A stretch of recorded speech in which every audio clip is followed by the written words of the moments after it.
하나님 말씀 구약의 열왕기하 19장 1절에서 7절까지의 말씀입니다. 구약 성경 595페이지 정도 되겠습니다. 열왕기하 19장 1절에서 7절까지의 말씀을 우리 한 절씩 교독하시겠습니다. 히스기야 왕이 듣고 그 옷을 찢고 굵은 배를 두르고 여호와의 전에 들어가서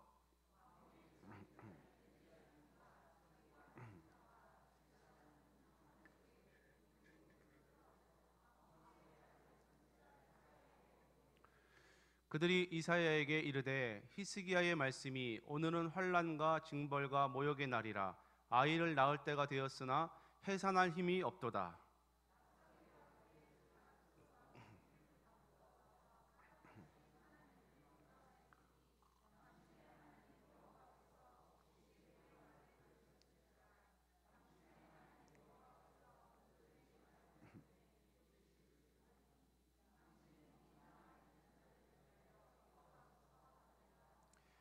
이와 같이 히스기야 왕의 신복이 이사야에게 나아가니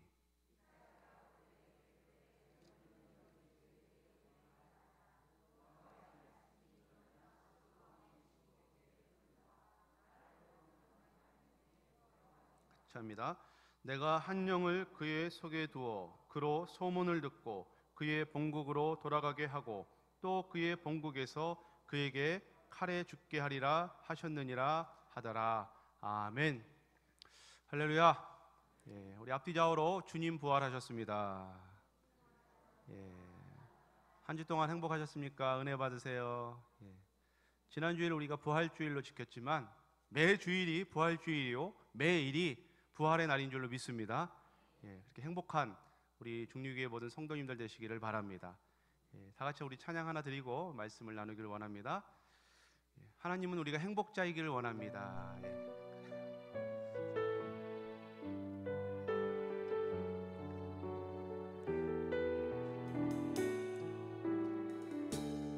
화려하지 않아도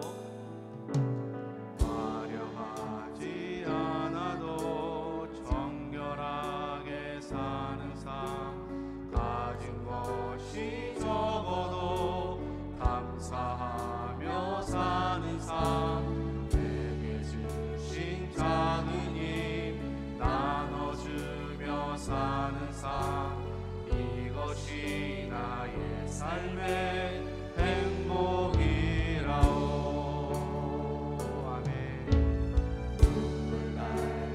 많지만 기도할 수 있는 것 억울한 일 많으나 주를 위해 참는 것 비록 짧은 작은 삶 주 뜻대로 사는 것 이것이 나의 삶의 행복이라오.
히스기야 왕의 위기 극복이란 제목으로 말씀을 나누기를 원합니다.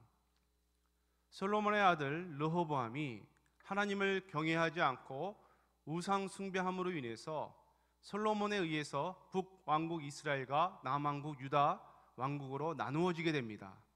지금 북한과 우리 남한을 생각하면 정확합니다. 북한의 왕조에는 선한 왕이 하나도 없었습니다.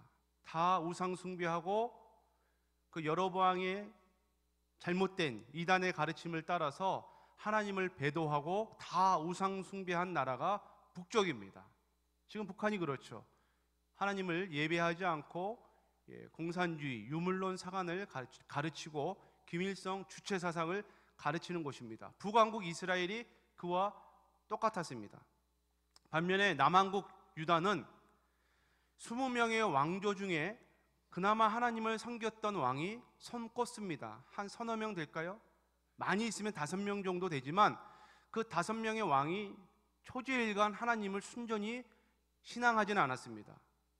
그 중에 13대 왕인 이 히스기야 왕은 그나마 하나님과 세상을 겸하여 섬겼다가 위기의 순간이 닥쳤을 때는 하나님께로 돌아왔던 그나마 믿음의 왕이 히스기야 왕이었습니다.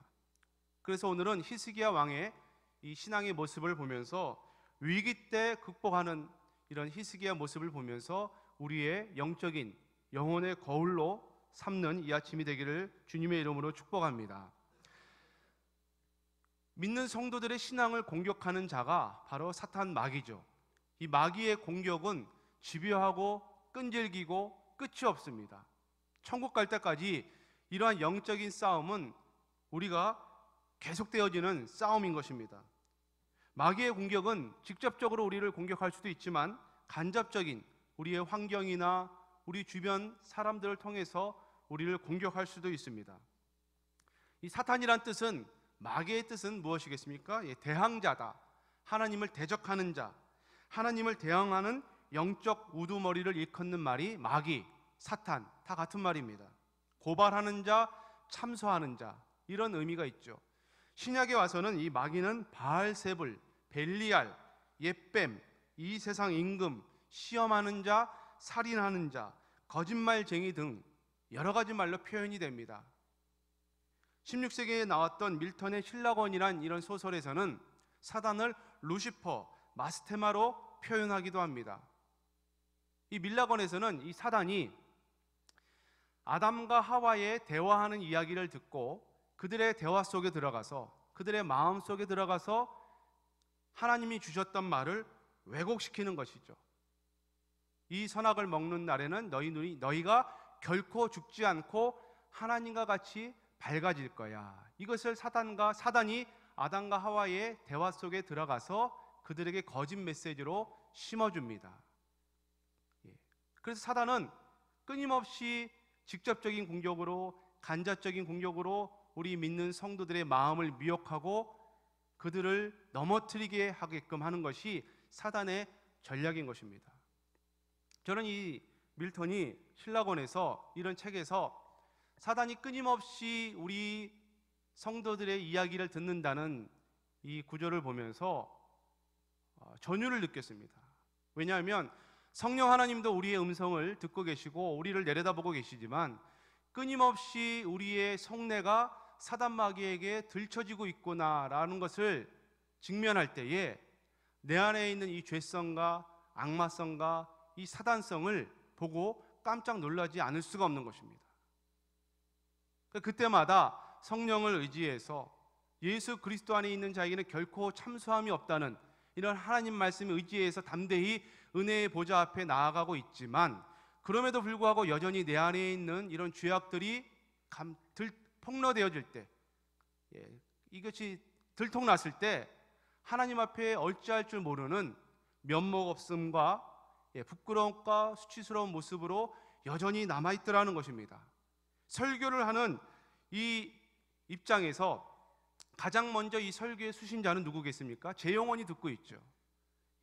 이 설교의 원리와 원칙과 강론은 이야기하지만 이 말씀대로 살아가지 못하고 여전히 사단 마귀가 내 안에서 참소하는 그 소리는 저는 들을 수가 있습니다. 그렇기 때문에 힘들고 고난이 오는 겁니다. 그렇지만 성령 하나님이, 부활하신 주님이 이러한 모든 죄악들은 사해 주신 것을 믿기 때문에 오늘도 우리가 기쁜 마음으로, 감사한 마음으로 주님을 손뼉치며 찬양하며 은혜의 보좌 앞에 담대히 나가는 줄 믿습니다. 사단 마귀는 끊임없이 참소자요 거짓말장이요 우리를 미혹하고 우리의 모든 내면의 소리를 듣고 우리를 고발하는 자인 것입니다. 요한복음 8장 44절 말씀을 한번 같이 읽겠습니다. 너희는 너희 아비 마귀에서 났으니 너희 아비의 욕심을 너희도 행하고자 하느니라. 그는 처음부터 살인한 자요 진리가 그 속에 없으므로 진리에 서지 못하고 거짓을 말할 때마다 제 것으로 말하나니. 아멘. 이 사단 마귀는 처음부터 거짓말장이요 진리를 말하지 않고 처음부터 살인한 자요 진리가 그 속에 없다 그럽니다. 이런 사단의 악마성이, 마귀성이 여전히 내 안에 존재하고 있다는 것을 우리는 부인할 수가 없는 것입니다. 그래서 예수 그리스도의 십자가의 은혜가 필요한 줄로 믿습니다. 그래서 우리는 날마다 우리의 정과 욕심을 십자가에 못 박고 나는 날마다 죽었노라 사도 바울처럼 고백하면서 그 은혜를 붙잡아야 우리 안에 있는 이 마귀성이 폭로되어지고 예수 그리스도의 사죄의 확신과 긍휼의 은혜가 임할 줄로 믿습니다. 이렇게 마귀는 끊임없이 우리를 공격해 오는데 이스라엘 유다의 13번째 왕 히스기야 왕에게도 동일하게 미혹의 손길이 미칩니다. 열왕기하 18장 이하의 말씀을 보시면 히스기야 왕 14년 왕 때에 아수르 왕 사네립 왕이 유다를 쳐들어옵니다. 침공해 와서 외곽을 포위하고 공격의 고삐를 조이면서 행한 일들이 기록되어져 있는데 그 중에 세 가지를 말씀드립니다. 온갖 말을 총동원해서 유다의 13번째 13대 히스기야 왕을 공격해 옵니다. 그 첫 번째 공격이 하나님의 이름을 회방한 거였습니다. 아까 사단 마귀의 뜻이 회방자, 대적자, 하나님의 반대편의 선자를 사단이라 그랬습니다. 하나님의 뜻의 반대편의 선자. 예수님이 베드로에게 마태복음 16장에 보시면 사람들이 나를 누구냐 했을 때 베드로가 주는 그리스도시요 살아계신 하나님의 아들입니다 그럽니다. 그럴 때 예수님이 너무 기뻐해서 바요나 시모나 베드로의 전체 이름을 불러줍니다. 너에게 이것을 알게 하니는 혈육이 아니라 하늘에 계신 아버지께서 알게 하신 것이다. 너에게 복이 있을지어다. 그러면서 예수님이 순환당하시고 십자가에 죽으실 것을 바로 이야기합니다. 그때 베드로가 뭐라 합니까? 주여 그리할 수 없나이다 하면서 하나님의 뜻에 바로 반대편에 쓰게 됩니다. 왜냐하면 예수님이 죽게 되면 그동안 3년 동안 예수님을 쫓아다녔던 모든 정치적인 세력이 뜻이 물거품이 되기 때문에 그렇습니다. 전적인 인간적인 생각이요 인본주의적인 생각입니다. 그때 예수님이 뭐라 합니까? 바로 사단아 내 뒤로 물러가라 그럽니다. 방금 1분 전까지만 해도 바요나 시모나 너에게 복이 있도다. 그러한 예수님이 바로 하나님 뜻의 반대편에 쓰니까 가차없이 예수님이 사단이라고 칭해버리더라는 것입니다. 그러므로 이 마귀 사단의 뜻은 하나님의 반대편에 있는 자가 히스기야 왕에게 와서 뭐라고 얘기했냐면 하나님의 이름을 회방했다는 것입니다. 그것이 열왕기하 18장 35절 말씀입니다. 우리 한번 같이 읽습니다. 민족의 모든 신들 중에 누가 그의 땅을 내 손에서 건졌기에 여호와가 예루살렘을 내 손에서 건지겠느냐 하셨느니라. 이 말은 아수르 왕 사네립이 장군 사네립이 하는 말입니다. 모든 민족의 모든 신들 중에 누가 그의 땅을 아수르의 땅을 내 손에서 사네립 손에서 건질 수가 있겠느냐. 여호와가 누구이기에 예루살렘을 네 손에서 건지겠느냐 하면서 하나님의 이름을 멸시하고 회방하고 반대편에 서 있더라는 것입니다. 창세기 3장 4절에 보시면 뱀이 여자에게 이르되 너희가 결코 죽지 아니하리라. 또 너희가 그것을 먹는 날에는 너희 눈이 밝아져 하나님과 같이 되어 선악을 알 줄 하나님이 아신다 하면서 하나님 반대편에서 하나님을 대적하여 이야기를 합니다. 이것이 사단 마귀의 첫 번째 방법이에요. 하나님의 이름을 망령되이 일컫고 회방하고 하나님 반대편에서 끊임없이 하나님을 대적하고 회방하고 있다는 것입니다. 지금도 사단은 저와 여러분의 안에 들어와서 하나님의 반대편에서 할 수만 있으면 우는 사자같이 믿음의 성도들을 삼키려고 하고 있다는 것입니다. 그러므로 저와 여러분들은 근신하여 정신을 차리고 깨어서 항상 하나님 뜻 안에서 하나님 편에 설 수 있기를 주님의 이름으로 축복합니다. 이렇게 하나님 반대편에 서서 하나님을 회방하는 자는 반드시 하나님의 사람들을 멸시하게 되어 있습니다.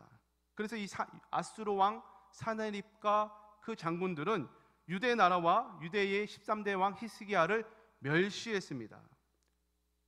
18장 29절 말씀해 보시면 너희는 히스기야에게 속지 말라. 그가 너희를 내 손에서 건져내지 못하리라 하면서 멸시합니다. 31절 말씀에 또 뭐라 합니까? 우리 한번 같이 읽습니다. 너희는 히스기야의 말을 듣지 말라. 하나님 말을 듣지 말고 그의 가르침과 지도함을 따르지 말라 그럽니다. 지금도 마찬가지죠. 교회 가지 마라.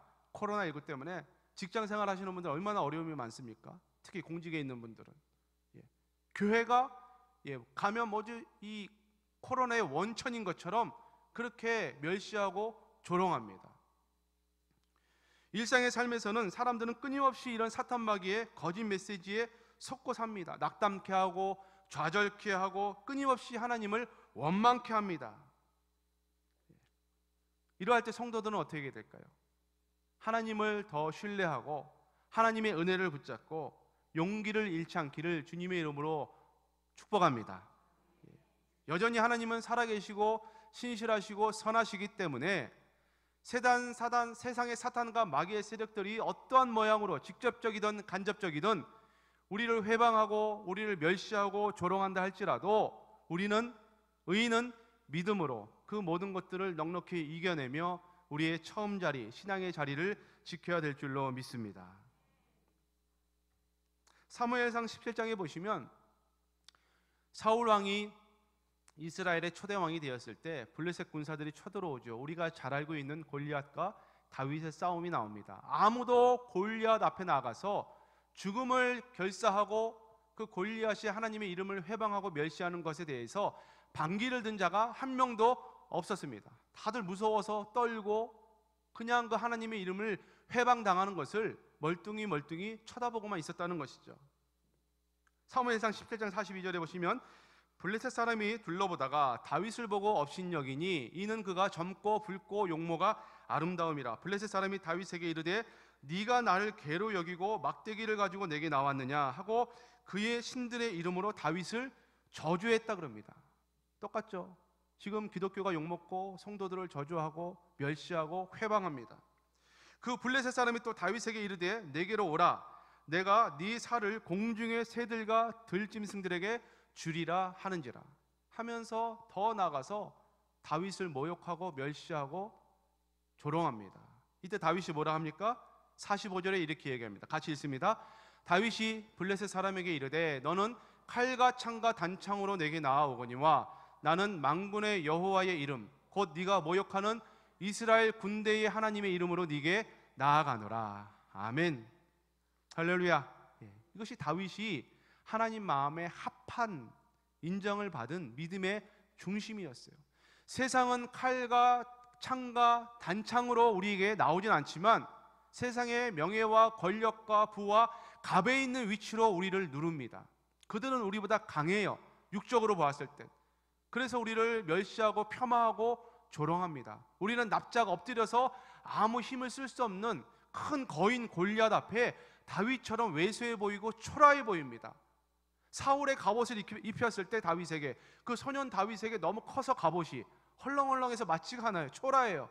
다윗이 이거 그냥 벗겠습니다 하면서 개울가에 가서 물맷돌 5개 들고 그냥 다윗에게 나옵니다. 그러면서 한 말이 너는 칼과 창과 단창으로 오지만 나는 네가 멸시하고 모욕하는 만군의 여호와의 이름으로 너에게 나간다 하면서 담대히 나가는 다윗의 모습이 저와 여러분의 모습이 될 수 있기를 주님의 이름으로 축복합니다. 이렇게 사단마귀는 끊임없이 하나님의 이름을 회방하고 하나님을 따르는 성도들을 멸시하고 조롱합니다. 용기를 잃지 않기를 바랍니다. 더 나아가서 살기 위해서는 항복하라고 말합니다. 열왕기하 18장 15절 16절 말씀 보시면 히스기야가 성전 곳간과 왕궁 곳간의 은을 다 주었고 그 모든 것을 다 보여줍니다. 살려달라고 잘 보이기 위해서 그들에게 전리품을 이 물품을 바치죠. 그러나 아수르가 물러가지 않고 더 집요하게 공격의 끈을 조여옵니다. 사단마귀는 타협하면 타협할수록 우리를 놔주는 것이 아니라 사단마귀의 절대적인 전략적 일 목표는 무엇입니까? 믿는 성도들을 넘어뜨려서 죽이는 거예요. 아까 말씀드렸잖아요. 저들은 처음부터 거짓말하는 자요 살인한 자요. 그렇기 때문에 히스기야 왕이 그 아수르 왕에게 공물을 바치고 곡간을 다 열어 보이고 했을지라도 그들은 유대 나라를 잘 보아주는 것이 아니라 오히려 더 죽이기 위해서 공격의 끈을 조여 오더라는 것입니다. 더 나아가서 이들이 아수르 왕이 하는 말이 무엇입니까? 18장 31절에 보시면 한번 같이 읽어볼까요? 너희는 히스기야의 말을 듣지 말라. 아수르의 왕이 말씀이 너희는 내게 항복하고 내게로 나오라. 그리하고 너희는 각각 그의 포도와 먹고 또한 각각 자기의 우물의 물을 마시라. 그럴듯하죠. 내게 항복하면 내가 물도 주고 떡도 주고 무화과 열매도 주고 포도나무도 먹게 하고 우물의 물도 마시게 해주겠다. 나에게 절만 한번 하면 돼. 타협만 하면 돼. 그럴듯하죠. 아마 코로나 사태 이후로 한국교회가 많은 위기에 직면할 것입니다. 벌써 주일학교는 못 모인 지가 1년이 넘게 되었고 모임에 많은 어려움들이 있습니다. 저는 하나님의 긍휼과 자비를 위해서 베풀어 달라고 기도합니다. 인간적인 힘과 인간적인 의지로는 길이 보이지 않습니다. 오늘 히스기야가 이러한 사단마귀의 끊임없는 위기와 공격을 어떻게 극복했을까? 절박한 위기를 어떻게 해결했을까? 몇 가지를 살펴보면서 우리가 그 히스기야 왕의 신앙을 본받기를 바랍니다. 첫 번째는 1절 2절 말씀해 보시면 히스기야 왕의 모습이 나옵니다. 같이 읽습니다. 히스기야 왕이 듣고 그 옷을 찢고 굵은 배를 두르고 여호와의 전에 들어가서, 이 말씀은 곧 회개했다는 것입니다. 아수르 왕 사네립이 너희가 내게 항복만 하면 내가 무화과도 주고 감람도 주고 우물물도 마시게 하고 떡도 주고 다 주겠다 미혹했지만, 히스기야 왕은 그 사단 마귀의 참소 고소 소리에 미혹 소리에 속지 않고 바로 옷을 찢고 굵은 배를 입었다는 것입니다. 유대인들에게 있어서 회개와 슬픔을 나타낼 때 옷을 찢습니다. 그리고 진정한 회개의 모습을 나타냈을 때는 굵은 베옷을 입습니다. 이때 히스기야 왕이 왕복을 벗어버리고 그 옷을 찢고 초라한 굵은 베옷을 입고 하나님 앞에 나갔다는 것은 진정한 회개의 모습으로 하나님 앞에 나간 줄로 믿습니다. 사느냐 죽느냐 위기 앞에서 히스기야 왕은 인간적인 머리를 회전시키지 않았어요. 강요들을 모아서 회의를 열지도 않았고 수단과 방법을 동원하지도 않았습니다. 안식일이 아닌데도 불구하고 성전 안으로 나아가서 자기의 옷을 찢고 하나님 앞에 통회 자복하면서 바짝 엎드려 굵은 베옷을 입고 회개했다는 것입니다. 그리고 히스기야 왕을 수행하는 모든 신복들도 동일하게 굵은 베옷을 갈아입고 함께 성전으로 나아가 회개의 기도를 드립니다. 왜 성전으로 가야 합니까? 성전은 하나님이 계신 곳이기 때문에 그렇습니다. 시편 말씀, 이사야 56편 말씀에 여호와께서 그 성전에 충만하시고 내 집은 만민이 기도하는 집이라 하셨기 때문에 히스기야 왕은 이러한 절대절명의 위기의 순간에 고민하지 않고 바로 하나님의 성전에 달려가 회개하고 기도했다는 것입니다. 뭐라고 기도했겠습니까? 주여, 모든 것이 제 잘못입니다. 제가 잘못했습니다. 제 죄 때문입니다. 이 모든 것이 내가 하나님을 온전히 섬기지 아니하고 세상이 두려워서, 아수르 왕이 두려워서 그들에게 타협하고 그들에게 공물을 갖다 바치고 하나님을 의지하지 않고 세상 힘을 의지했던 내 모든 죄를 회개합니다. 아마 그렇게 회개했을 것입니다. 히스기야 왕이 뭐라고 이 자신의 지은 죄를 회개하고 고백합니까? 열왕기하 19장 3절 말씀 우리 한번 같이 읽습니다. 시작. 그들이 이사야에게 이르되 히스기야의 말씀이 오늘은 환난과 징벌과 모욕의 날이라.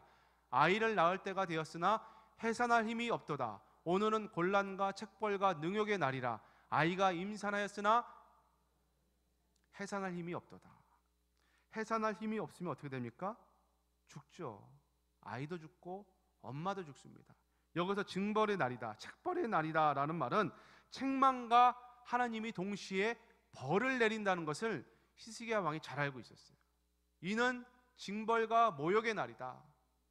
지금이야 의술이 발전해서 어머니가 아이를 낳을 때 힘이 없으면 제왕절개를 해서 낳을 수 있지만, 과거에는 아이를 낳다가 엄마가 힘이 떨어지면 절대절명의 위기의 순간에 부딪히게 됩니다. 둘 다 죽게 되는 것이거든요. 지금이 남유다의 상황이 그와 같다는 것입니다. 히스기야 왕이 고백할 때 둘 다 죽게 되었구나.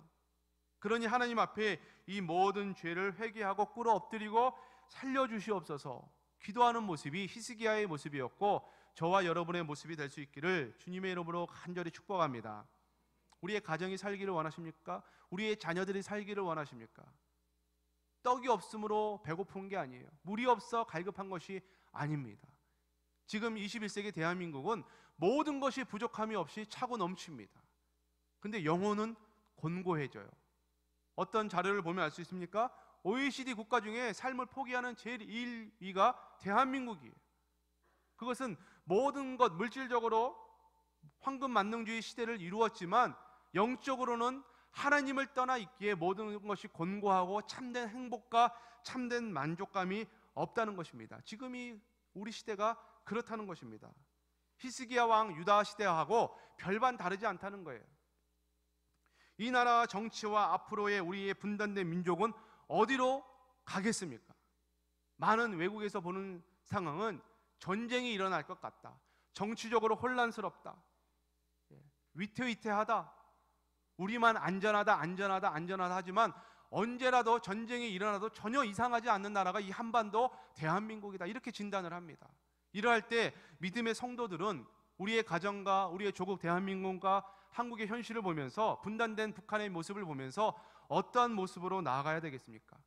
히스기야의 방법을 따라갈 수 있기를 주님의 이름으로 축복합니다. 모든 것이 내 탓입니다. 죄를 무릅쓰고 굵은 베옷을 입고 하나님의 성전에 올라가 우리의 모든 죄악을 회개하고 토로할 때 하나님의 긍휼이 임할 줄로 믿습니다.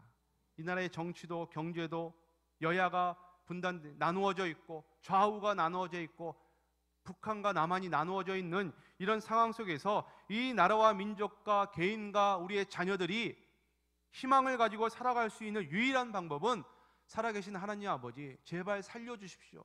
긍휼을 베풀어 주십시오. 하나님을 멀리한 죄, 우상 숭배한 죄, 자기의 교만을 믿고 자기만을 믿고 자기 힘을 따랐던 교만한 죄, GNP만 올라가면 지상 낙원이 되는 줄 알고 하나님을 떠났던 배도했던 이런 죄, 코로나19 사태로 인해서 그럼에도 불구하고 하나님의 은혜를 붙잡았어야 되는데 하나님을 게을리했던 이런 모든 죄악들을 회개하고 나아갈 때에 하나님이 우리에게 히스기야 왕에게 베풀어 주셨던 그 긍휼을 저와 여러분에게 베풀어 주실 줄 믿습니다. 문제가 닥쳤을 때 사단마귀의 시험의 올무에 걸렸을 때 그 미혹을 해결하는 방법이 두 가지가 있습니다. 하나는 세상에서 사람의 힘을 의지하고 찾는 방법이 있고, 두 번째는 히스기야 왕처럼 단순 무식하지만 아무 도울 힘이 없는 인생을 바라보지 않고 주변 국가들의 강대국들을 의지하지 않고 바로 성전에 들어가 꿇어 엎드려 부복하여 기도하고 하나님께 그 해답을 찾는 사람이 있더라는 것입니다. 저는 중육의 성도님들이 후자의 이 히스기야 왕처럼 사람을 의지하는 것이 아니라 하나님께 나아가 하나님께 방법을 간구할 수 있는 저와 여러분이 되시기를 바랍니다. 어떤 방법이 최상의 것이라고 생각합니까?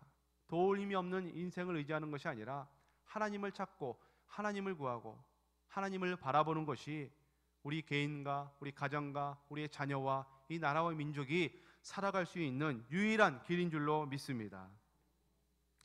오늘 본문 말씀 2절 4절에 보시면 히스기야 왕은 국내 대신 서기관, 제사장, 장로들의 대표를 이사야에게 보냅니다.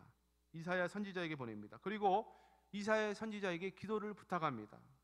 그리고 5절 말씀에 보시면 히스기야 왕의 신복이 이사야에게 나가서 조목조목 기도 부탁을 하고 하나님이 뭐라 말씀하시는가 구합니다. 그 이유는 히스기야 왕이 하나님 앞에 전심으로 진심으로 하나님의 얼굴을 구하고 회개했을 때 진정으로 이사야 선지자를 통하여 하나님의 뜻을 찾을 수 있다고 믿었기 때문입니다. 이 하나님의 뜻을 찾는 은혜가 오늘 이 아침에 저와 여러분의 있기를 바랍니다.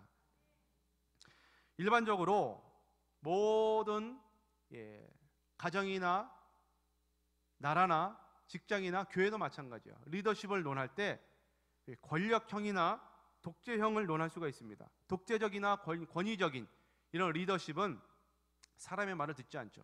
지금 북한의 리더십을 얘기하면 정확합니다. 독재적이죠. 권위적입니다. 그 김정은의 말 한마디에 수족을 놀릴 자가 없습니다. 별로 좋은 모습은 아니겠죠. 또 민주주의에서는 협의적 리더십이나 참여적 리더십을 통해서 모든 권한을 위임하고 배분해줘서 그 의견을 수렴하고 들어서 가장 좋은 것들을 결정합니다. 이런 다양한 자기 의사 또 조직의 결정 의사 기구들이 있습니다. 그렇지만 하나님을 믿는 성도들은 어떠해야 될까요? 오늘 히스기야 왕이 이런 아수르 왕 사네립의 공격을 받았을 때 이러한 모든 리더십의 종류를 차치하고 뒤로 하고 바로 하나님께 그 뜻을 물었다는데 히스기야 왕의 모습을, 신앙의 모습을 볼 수가 있습니다. 저와 여러분도 어떤 인간적인 의지와 방법으로 나아가는 것이 아니라 절대절명의 위기의 순간에는 하나님의 얼굴을 구하고 하나님의 손을 붙잡을 수 있기를 주님의 이름으로 축복합니다. 히스기야 왕은 그 절대적 왕권을 가졌음에도 불구하고 사람이나 신복의 힘을 의지하지 않고 거기에 협의하지 않고 바로 하나님께 가서 무릎을 꿇고 기도하고 그 뜻을 구했다는 것입니다. 하나님의 뜻을 찾고 구하는 것이 정말 중요합니다. 아까도 말씀드렸지만 사단, 마귀의 뜻이 무엇입니까? 하나님의 섭리, 하나님의 뜻의 반대편에 서 있는 자가 사단이라 그랬죠. 예수님은 겟세마네 동산에서 기도할 때 뭐라 했습니까? 아버지여, 할 수만 있으면 이 잔을 내게서 지나가게 하옵소서. 그러나 나의 원대로 마옵시고 아버지의 뜻대로 원대로 되기를 원합니다. 그것이 하나님의 방법이었어요. 예수님이 성부 하나님의 뜻을 쫓아가는 방편이었습니다. 우리가 하나님의 뜻을 발견하고 깨닫는 방법은 무엇이겠습니까? 말씀이죠. 창세기부터 계시록까지 주어진 하나님의 말씀인 줄로 믿습니다. 이 말씀의 뜻을 따라서 우리는 최선의 하나님의 방법을, 뜻을 찾을 수가 있습니다. 히스기야는 성경이 기록되어지기 전이기 때문에 그 하나님의 뜻을 찾기 위해서 구약의 선지자를 통해서 하나님의 말씀을 풀어 베푸셨던 것처럼 이사야에게 신복을 보내서 하나님의 뜻을 듣기를 원했던 것입니다. 저는 기록되어진 이 성경 말씀을 통해서 하나님의 음성을 발견하고 하나님의 음성을 듣고 하나님의 뜻을 발견할 수 있는 중육의 모든 성도님들 되시기를 주님의 이름으로 축복합니다. 이 방법은, 성경은 어렵지 않다 그래요. 모세는 이 하나님의 뜻을, 하나님의 말씀을 발견하는데 어렵지 않고 너무 쉽다 그럽니다. 그리고 우리 가까이 있다 그래요. 신명기 30장 11절 말씀 우리 한번 같이 읽습니다. 내가 오늘 네게 명령한 이 명령은 네게 어려운 것도 아니요 먼 것도 아니라 하늘에 있는 것이 아니니 네가 이르기를 누가 우리를 위하여 하늘에 올라가 그의 명령을 우리에게로 가지고 와서 우리에게 들려 행하게 하려 할 것이 아니요 이것이 바다 밖에 있는 것이 아니니 네가 이르기를 누가 우리를 위하여 바다를 건너가서 그의 명령을 우리에게로 가지고 와서 우리에게 들려 행하게 하려 할 것도 아니라 오직 그 말씀이 네게 매우 가까워서 내 입에 있으며 내 마음에 있은즉 내가 이를 행할 수 있느니라. 아멘. 할렐루야.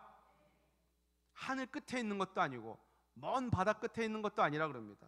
오직 이 말씀이 어디에 있습니다? 매우 가까이 있다 그래요. 그 말씀이 우리 입에 있고 우리 마음에 있는 줄로 믿습니다. 새벽에 새벽기도 나오기 전에 약간 이제 시간이 텀이 있으면 잠이 안 올 때가 있어요. 그때 암송했던 말씀들을 계속 묵상하고 암송합니다. 요한복음 3장 16절 다 아시잖아요. 하나님이 세상을 이처럼 사랑하사. 그 외에 암송하는 구절들을, 말씀들을 계속 암송합니다. 그것이 가까이 있는 거예요. 우리 마음속에 있고 우리의 입술에 있고 이 말씀의 검, 성령의 검, 말씀을 암송하고 묵상할 때 사단 마귀가 미혹해서 우리의 영혼을 들쑤시고 흔들고 넘어뜨리려 할 때 그 말씀의 검으로 사단 마귀의 모든 미혹들을 물리칠 줄로 믿습니다. 이 방법이 어려운 방법이 아니래요. 모세가 너무 쉽고 간단 명료한 하나님의 방법인 줄로 믿습니다. 하나님을 가까이 하고 그 말씀을 주야로 묵상하는 자가 복이 있고 하나님의 집에 영원히 거한다 그럽니다. 요한 1서 2장 17절 말씀 한번 같이 읽습니다. 이 세상도 그 정욕도 지나가되 오직 하나님의 뜻을 행하는 자는 영원히 거하느니라. 아멘. 우리가 이 세상을 살아갈 때 히스기야 왕처럼 많은 공격들을 당합니다. 반드시 사단마귀는 우리의 내면의 소리를 다 듣는다 그랬죠. 밀턴의 신라곤에서 쓰여 있던 것처럼 우리의 은밀한 생각까지 다 알고 있어요. 그럴 때 우리는 어떻게 할 것인가? 하나님의 말씀으로, 기록되어진 성경의 말씀으로 하나님의 뜻을 구하고 찾고 그 말씀의 검을 손에 들기만 하고 우리 입술에 고백만 한다면 사단마귀는 한 길로 왔다가 일곱 길로 완전히 떠나갈 줄로 믿습니다. 이것이 히스기야 왕이 절대절명의 위기의 순간에 구했던, 해결했던 하나님의 방법이었어요. 먼저 하나님 앞에 전심으로 회개하고 하나님의 뜻을 찾기 위해서 이사야 선지자에게 보냈을 때 하나님은 그 히스기야 왕의 간구를 외면하지 않고 말씀을 응답해 주십니다. 위기를 해결하게 됩니다. 그것이 오늘 본문 말씀 7절에 있는 말씀이에요. 열왕기하 19장 7절 같이 읽습니다. 내가 한 영을 그의 속에 두어 그로 소문을 듣고 그의 본국으로 돌아가게 하고 또 그의 본국에서 그에게 칼에 죽게 하리라 하셨느니라. 아멘. 할렐루야. 하나님의 방법은 신묘막측합니다. 그 아수르의 강대국이 하나님이 그냥 한 영을, 부리는 영을 부어서 그로 소문을 듣게 해서 철수하게 하고 본국에 돌아갔더니 쿠데타가 일어나서 그들의 칼에 의해서 죽게 하리라. 하나님의 방법은 간단합니다. 우리도 그런 체험들이 많으리라고 확신합니다. 우리는 그냥 성전에 와서 회개하고 기도했을 뿐인데 하나님께서 그 어려운 시기들을, 그 절대절명의 위기의 순간들을 어떻게 지나가게 하셨는가? 하나님이 하신 줄로 믿습니다. 그러면 하나님은 저와 여러분들을 지금까지 신뢰하고 사랑하시고 우리를 믿어주시는 줄 믿습니다. 하나님의 은혜만 꼭 붙잡으면 돼요. 히스기야 왕처럼 기도하면, 신앙의 결단을 내리면 하나님이 부리는 영을 부리셔서 그 모든 군대를 물리치고 그 랍삭의 군대장을 한순간에 물리쳐 주실 줄 믿는 것입니다. 히스기야는 이렇게 문제 해결을 위해서 하나님 앞에 나아가 절대절명의 위기의 순간에 전심으로 회개하고 하나님의 뜻을 찾고 구했을 때 하나님이 해결해 주신다는 이 신뢰와 믿음이 있었다는 것입니다. 마치 이스라엘 백성들이 출애굽하여 홍해에 이르렀을 때 어떻게 됩니까? 뒤에서는 애굽의 바로의 군사들이 쫓아오고 앞에는 홍해가 놓여져 있고 진퇴양난입니다. 앞으로 갈 수도 없고 뒤로 갈 수도 없고 하나님과 모세를 원망합니다. 우리가 애굽에 묘지가, 장지가 없어서 이곳에서 죽게 하느냐. 그럴 때 하나님이 뭐라 합니까? 출애굽기 14장 13절 말씀 우리 한번 같이 읽습니다. 모세가 백성에게 이르되 너희는 두려워하지 말고 가만히 서서 여호와께서 오늘 너희를 위하여 행하시는 구원을 보라. 너희가 오늘 본 애굽 사람을 영원히 다시 보지 아니하리라. 아멘. 여호와께서 너희를 위하여 싸우시리니 너희는 가만히 있을지어다. 그렇게 말합니다. 할렐루야. 어떤 위기의 순간, 어려움의 순간, 인간의 힘으로 나의 이성과 합리적인 사고와 생각으로 절대 해결할 수 없고 뚫고 나갈 수 있는 길이 안 보일 때 쉬워요. 오늘 모세는 쉽다 그럽니다. 이 말씀이 하늘 끝에 있어서 누가 가지러 갈 것도 아니고 바다 끝에 있어가지고 배 타고 가서 가져올 것도 아니고 우리 마음에 있고 우리 입술에 있는 줄 믿습니다. 모세는 뭐라 합니까? 여호와는 온 천지에 있으니까 너는 가만히 있어. 너희는 가만히 있어. 여호와께서 너희를 위하여 싸우시는 것을 그냥 지켜봐라 했더니 홍해가 갈라지는 역사가 일어난 줄로 믿습니다. 인간의 이성과 합리적인 사고로 할 수 없는 일이죠. 어떻게 바다가 갈라집니까? 그렇지만 하나님은 능하지 못할 일이 없는 줄로 믿습니다. 하나님이 하시면 모든 것이 가능한 줄로 믿는 것입니다. 한국을 아는 전 세계의 언론들과 이 나라 안에 살고 있는 사람들은 다 대한민국을 위기라고 아까 말씀을 드렸죠. 여기서 우리가 살아갈 수 있는 유일한 방법은 하나님의 얼굴을 구하고 하나님의 뜻을 찾는 길밖에 없습니다. 군사적인 힘도 아니요, 경제적인 힘도 아니고, 대한민국이 지하자원이 많은 것도 아니고, 그렇게 머리가 인재가 두드러지게, 물론 똑똑하지만 그렇게 유대인처럼 탁월한 것도 아니고, 경제적으로, 군사적으로, 자원적으로 다 부족하다고 이구동성으로 이야기합니다. 이러할 때 우리가 하나님의 은혜를 붙잡고 대통령으로부터 해서 모든 정치, 경제 위정자들, 어린 주일학교 영혼까지 남녀노소를 불문하고 하나님 앞에 나아가 회개하고 엎드릴 때 이 나라가 소생되어지고 남북이 복음으로 통일되어지고 하나가 될 줄로 믿습니다. 그러므로 히스기야 왕처럼 우리는 나라와 민족을 위해서도 기도해야 되겠고, 저와 여러분의 가정과 자녀들을 위해서 기도해야 될 줄로 믿습니다. 예수님께서는 누가복음 23장에 이런 말씀을 하셔요. 한번 같이 읽습니다. 예수께서 돌이켜 그들을 향하여 이르시되 예루살렘의 딸들아, 나를 위하여 울지 말고 너희와 너희 자녀를 위하여 울라. 아멘. 예수님이 이제 돌아가시기 직전에 예수님의 순환과 고난 당하심과 죽으심을 알고 많은 이들이 예수님의 그런 삶을 슬퍼합니다. 그때 예수님 뭐라 합니까? 나는 내 갈 길 가니까 나를 위해서 울지 말고 너희 가정과 자녀들을 위해서 울어. 한번 죽는 것은 사람에게 정하신 것이요 그 후에는 영원한 심판이 있는데, 그것 때문에 너희들이 자녀를 위해서, 부모 세대를 위해서, 이 나라와 민족을 위해서 울며 기도하라고 주님이 부탁하신 줄로 믿습니다. 예수님께서는 기도의 제목을 가르쳐 주신 것처럼 우리는 우리와 우리의 자녀들을 위해서 절박한 마음으로, 간절한 마음으로 기도해야 될 줄로 믿습니다. 이 세상에서 좀 없이 살면 어때요? 좀 빈하게 살면 어떻습니까? 좀 불편할 뿐이죠. 좀 부하게 살면 어때요? 좀 건강하게 살면 어떻습니까? 좀 약하게 살면 어때요? 잠시 잠깐의 이 세상을 지나가고 나면 영원한 생명에 들어갈 텐데, 그것을 위해서 예수님은 울면서 기도하라고 우리에게 권면하고 부탁하신 줄로 믿습니다. 예수님께서 기도의 제목을 가르쳐 주신 것처럼 다른 길은 없어요. 내가 곧 길이요 진리요 생명이라 했는데, 예수를 붙잡고 예수를 믿는 이 은혜 말고는 다른 길은 없습니다. 히스기야 왕은 그것을 정확히 알았어요. 아수르 왕에게 곡물도 갖다 바치고 아부도 하고 잘 보여달라고 부탁도 했지만 끝이 없는 거예요. 말씀드렸지만 사단마귀는 놓아주지 않습니다. 그들의 제일 전략 목표는 우리를 죽이는 거예요. 살인하는 거예요. 그렇기 때문에 처음부터 히스기야 왕이 아수르 왕과 타협은 했지만 그 후에는 회개하고 돌이켜고 전심으로 하나님의 얼굴을 구하고 찾았던 것처럼, 이 시대에 우리가 살아갈 수 있는 유일한 방법은 살아계신 하나님께, 예수님께 돌아와서 우리의 모든 뜻과 정성을 하나님께 올려 드리는 것입니다. 이것이 살아가는, 소생할 수 있는 유일한 길인 줄로 믿습니다. 회개와 기도로 나아가면 히스기야 왕처럼 이 위기를 극복할 수 있고 하나님의 뜻을, 얼굴을 구할 수가 있습니다. 마지막으로 예레미야 29장 11절 말씀 우리 한번 같이 읽고 기도하기를 원합니다. 11절에서 13절까지 말씀입니다. 시작. 여호와의 말씀이니라. 너희를 향한 나의 생각을 내가 아나니 평안이요 재앙이 아니니라. 너희에게 미래와 희망을 주는 것이니라. 너희가 내게 부르짖으며 내게 와서 기도하면 내가 너희를 들어 온 마음으로 나를 구하면 나를 찾을 것이요 나를 만나리라. 아멘.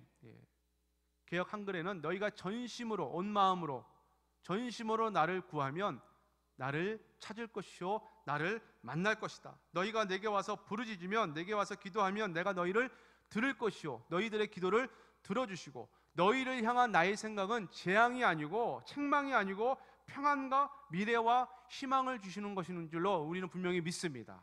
그렇기 때문에 우리가 하나님의 얼굴을 구하고 전심으로 온 힘을 다해서 하나님의 뜻을 찾기만 하면 하나님은 우리에게 미래의, 장래의 희망과 소망과 은혜와 긍휼과 자비와 소망을 베풀어 주실 줄 믿습니다. 그것을 위해서 기도해야 돼요.